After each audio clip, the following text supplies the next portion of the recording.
नाज़रीन, election commission senate चूंडनि जो schedule जारी करे छॾियो। सैनेट चूंडनि लाइ पोलिंग 3 मार्च ते थींदी। उन हवाले सां वधीक तफ़सील ॿुधाए रहियो आहे मेराठ जो रिपोर्टर मदثر राजपूत। मदثر, छा तफ़सील आहिनि?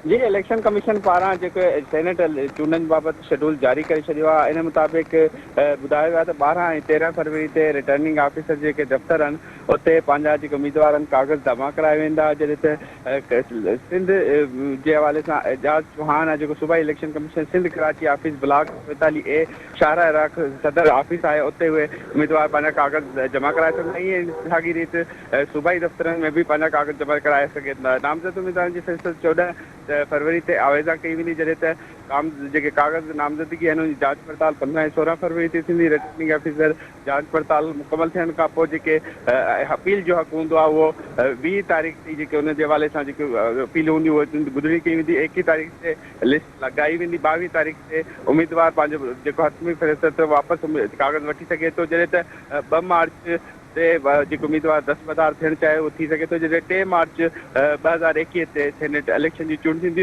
इलेक्शन कमीशन हिदायत कई आहे सियासी पार्टियुनि खे त हू पंहिंजा सर्टिफिकेट उम्मीदवारनि खे लाज़मी ॾियनि। जी मदثر, जी महिरबानी।